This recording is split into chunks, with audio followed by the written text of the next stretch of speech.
नमस्कार दोस्तों, आपका हमारे चैनल में बहुत बहुत स्वागत है। आज मैं आपको आंवला नवमी की कथा सुनाने जा रही हूँ। एक राजा था, उसका प्रण था वह रोज 1.25 मन आंवले दान करके ही खाना खाता था। इससे उसका नाम आंवल्या राजा पड़ गया। एक दिन उसके बेटे बहू ने सोचा कि राजा इतने सारे आंवले रोजाना दान करते हैं, इस प्रकार तो एक दिन सारा खजाना खाली हो जाएगा। इसलिए बेटे ने राजा से कहा कि उसे इस तरह दान करना बंद कर देना चाहिए। बेटे की बात सुनकर राजा को बहुत दुख हुआ और राजा रानी महल छोड़कर बियाबान जंगल में जाकर बैठ गए। राजा रानी आंवला दान नहीं कर पाए और प्रण के कारण कुछ खाया नहीं। जब भूखे प्यासे 7 दिन हो गए, तब भगवान ने सोचा कि यदि मैंने इसका प्रण नहीं रखा और इसका सत नहीं रखा तो विश्वास चला जाएगा। इसलिए भगवान ने जंगल में ही महल, राज्य और बाग बगीचे सब बना दिए और ढेरों आंवलों के पेड़ लगा दिए। सुबह राजा रानी उठे तो देखा कि जंगल में उनके राज्य से भी दुगना राज्य बसा हुआ है।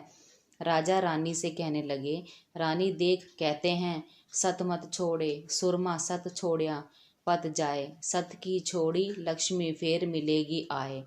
आओ नहा धोकर आंवले दान करें और भोजन करें। राजा रानी ने आंवले दान करके खाना खाया और खुशी खुशी जंगल में रहने लगे। उधर आंवला देवता का अपमान करने व माता पिता से बुरा व्यवहार करने के कारण बहू बेटे के बुरे दिन आ गए। राज्य दुश्मनों ने छीन लिया, दाने दाने को मोहताज हो गए और काम ढूंढते हुए अपने पिताजी के राज्य में आ पहुँचे।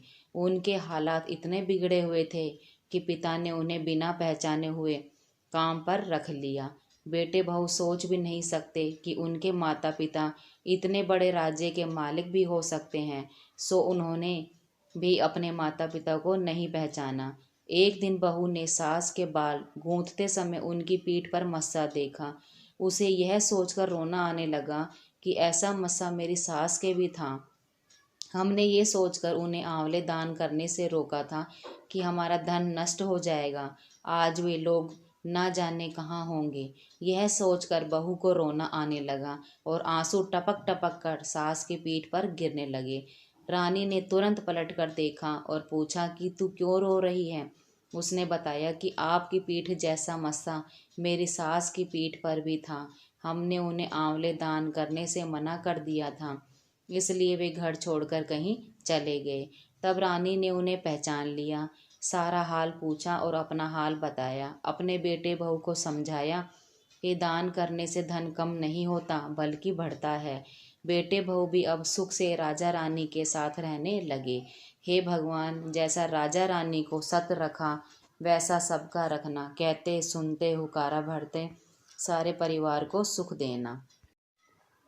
आपको हमारी यह वीडियो कैसी लगी कमेंट में ज़रूर बताएं। वीडियो को सब्सक्राइब करें।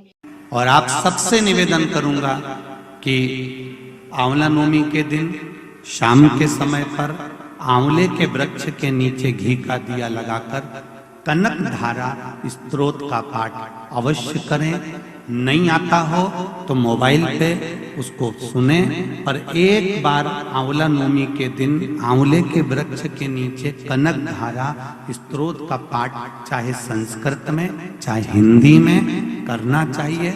उससे साल भर लक्ष्मी की कमी नहीं आती और आनंद का अनुभव करो।